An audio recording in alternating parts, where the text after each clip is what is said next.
দেখেছো আমরা রেডি হয়ে গেলাম, ওরা এখনো। আই নিরু, এখনো রেডি হসনি? নিরু, কমলটাই বা কই? কমল, কি রে এখনো সাজগোজ করছিস বাবা? এই তো আমি রেডি মা। নিরু কোথায়? কি করে জানবো? এখন তো ডাকলাম, কোথায় ও? নিরু নিঘাত ক্রিম মাখছে, নয়তো পাউডার মাখছে, নয়তো ওই নতুন শুরু করেছেন লিপ বাম মাখছে। জানি না বাবা, ডাক তাড়াতাড়ি। নিরু, আরে নিরু, তোর এত সাজার ইচ্ছে থাকলে ওদের সঙ্গে পার্লারে চলে গেলেই তো পারতিস। একদম না, আজে বাজে কথা বলবি না। এমন ভাব করছে মনে হচ্ছে কতক্ষণ ধরে রেডি হয়ে আমার জন্য দাঁড়িয়ে। তোর আগে তো এসেছি, বলবো তো। আহা, ঝগড়া করছিস কেন দুজনে মিলে? বাপের লগ্ন জানা আছে তোদের? আরে কতক্ষণ লাগবে? তো যাবো আর চলে আসবো। তার জন্য তো যেতে হবে, চলো। হ্যাঁ চলো। সাবধানে। কি এক মিনিট। দেখ কয়টায় আসে দেখ। এই মানি ব্যাগটা ফেলে এসেছি। আরে বাবা, আমার মানি ব্যাগটা তো আছে, তাতে হয়ে যাবে, চল না। যা দেরি তো সময় নষ্ট। তুই সমানে তারা দিচ্ছিস কেন বলতো? মায়ের মতো কি হয়েছে? আই, আমার নামে কি বলছিস রে? বললাম যে এই শাড়িটায় তোমাকে কি সুন্দর দেখতে লাগছে, সত্যি মিষ্টি। মায়ের সঙ্গে আর কি হচ্ছে না? চ তাড়াতাড়ি, সময় চলে যাচ্ছে। যা এক মিনিট। তোর ঠোঁটটা এরকম শুকনো লাগছে কেন? Lip balm দিসনি? এই তুই যাবি? চল। হ্যাঁ চলো চলো, আমিও রেডি। এই মায়াটা এদের লগে যাবো? আরে যা যা যা।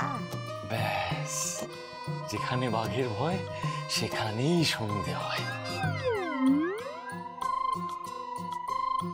তুমি কোথায় যাবে? কেন? বর আনতে। তুমি বর আনতে যাবে? হ্যাঁ, নিরুদা তো বললো আমাকে নিয়ে যাবে। ও, নিরুদা তোমায় বলেছে যে তুমি বর আনতে যাবে? না, আমি এই মেয়েকে নিয়ে যাবে বলেছে নিরু? কখনো না। নিরুদা, তখন থেকে আমাকে দাঁড়া দিয়ে এখন নিজেই লেট করছো।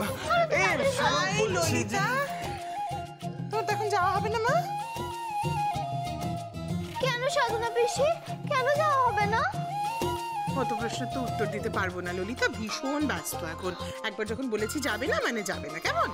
ও নিরুদা, শুনুন না, বলছি যে দেখুন, আসলে না ওই রাহুলকে যে গাড়িটায় নিয়ে আসা হবে সেখানে রাহুলের বন্ধু বান্ধব আত্মীয় স্বজন অনেকেই তো আসবেন, তো জায়গার একটু প্রবলেম, আপনি বুঝতেই তো পারছেন। আমি শোন না, বলছি যে একটু তাড়াতাড়ি রওনা দে, কেননা ওকে নিয়ে আবার ফিরতে হবে। আর যখন বরকে নিয়ে বেরোবি তখন আমাদেরকে একটা ফোন করে দিবি, কেমন? আমরা তার মধ্যে চলে আসবো। এই চলে আসবে মানে? কোথায় যাচ্ছ? কমলের শ্বশুর বাড়ি। কেন?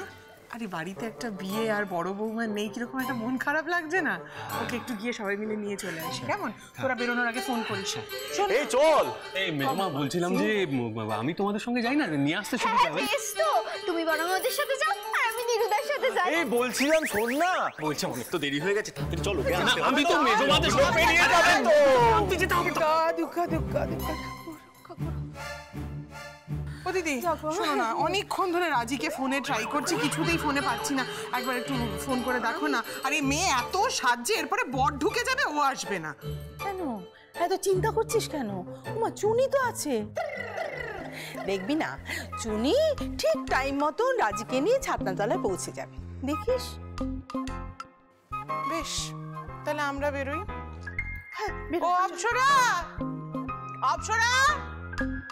আরে ও ছোট, বলি আমরা তো বড় বৌমাকে আনতে যাব নাকি? ওই দেখ, আরে দেখ, কেউ রেডি হয়নি, কি করবো না, আমার ভালো লাগছে না। অপ্সরা, বাবা, নতুন বউরে আনতে যাই 2 জন, আর পুরান বউরে আনতে যাই 4 জন। যা যা, তবু প্রাণী যা আছে, যা চায়, মন যা চায় কর, সকলে মিলা কর। সারে পারস লই আয় না, লই আয়। আজ পান্না যে খেল দেখাইব না, সকলের সামনেই দেখাইব। কি লাগছে?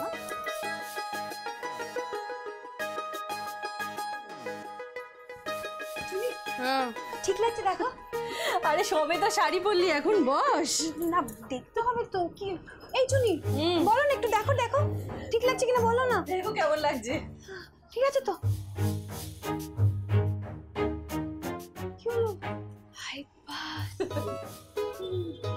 সত্যি করে বলো না, ঠিকঠাক ভালো লাগছে তো? আজ রাহুল বাবু ভিন্ডি খাবেন। আবার মানে? সেই যে আমাদের বাড়িতে চামচের খেলায় ভিড়মি খেলো না ভূতের জন্য, আজও ভিড়মিটা খাবে। এই চুনি, আমাকে কি দেখতে ভূতের মতন লাগছে নাকি? না গো সোনা, আমরা তোমার সঙ্গে একটু মজা করছিলাম। মজা করছি রে। না তুমিও তো বললে ভিড়মি খাবে, তাই। আরে এই রাজি, এই ভিমরি সে ভিমরি না রে পাগলা, এই ভিমরি হলো সেই ভিমরি। ওটা নেগেটিভ ভিমরি ছিল আর এটা পজিটিভ ভিমরি।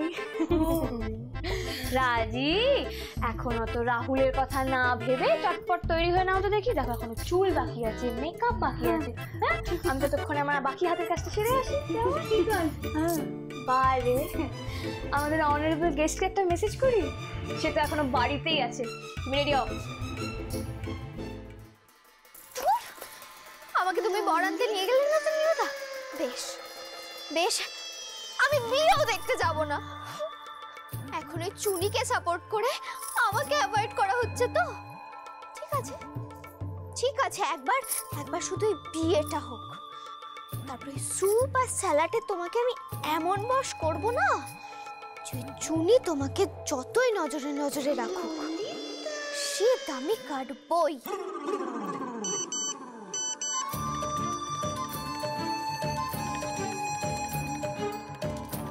ও বাবা, চুনি মেসেজ পাঠিয়েছে।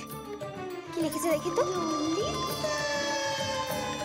তোমাকে বলেছিলাম রাজির বিয়েটা অবধি থেকে যেতে, তা বিয়েটা যদি দেখতে হয় তাহলে এক্ষুনি একটা ট্যাক্সি ধরো।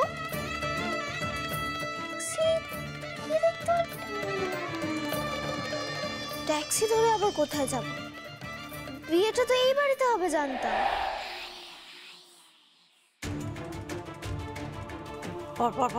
পরে কি লেখা আছে? পরে শুনতে পাই আমি। বিয়েটা দেখতে হলে ভূতনাথ ঘাটের পাশের বটতলায় চলে এসো। আমাকে আর কোনো প্রশ্ন করো না, প্রশ্ন করলে উত্তর পাবে না। বিয়ে দেখতে হলে কাম শার্প।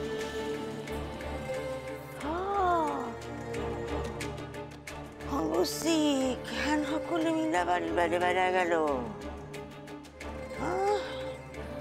তার মানে বিয়া এই বাড়িতে হইতেছে না। হ্যাঁ, আমরা ফাঁকিতে আর তাল করছে শুনি।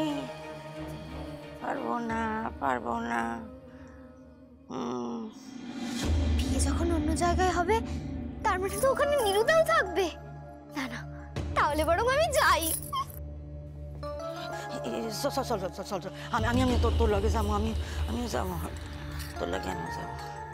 হ্যাঁ, আমাদের ফাঁকি দেওয়া রাজনীতি বিয়া করেন কি অর্থ না আমি সকলে বুঝাই আর সারু। কিরে, চয়নিকা যে বললো আসছে, তার কি হলো?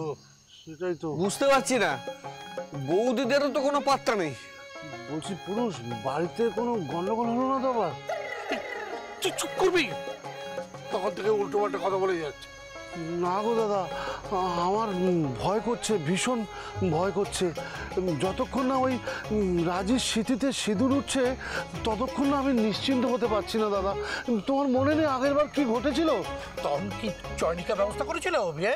হ্যাঁ, তুই ব্যবস্থা করেছিলি, তাই গন্ডগোলটা হয়েছিল।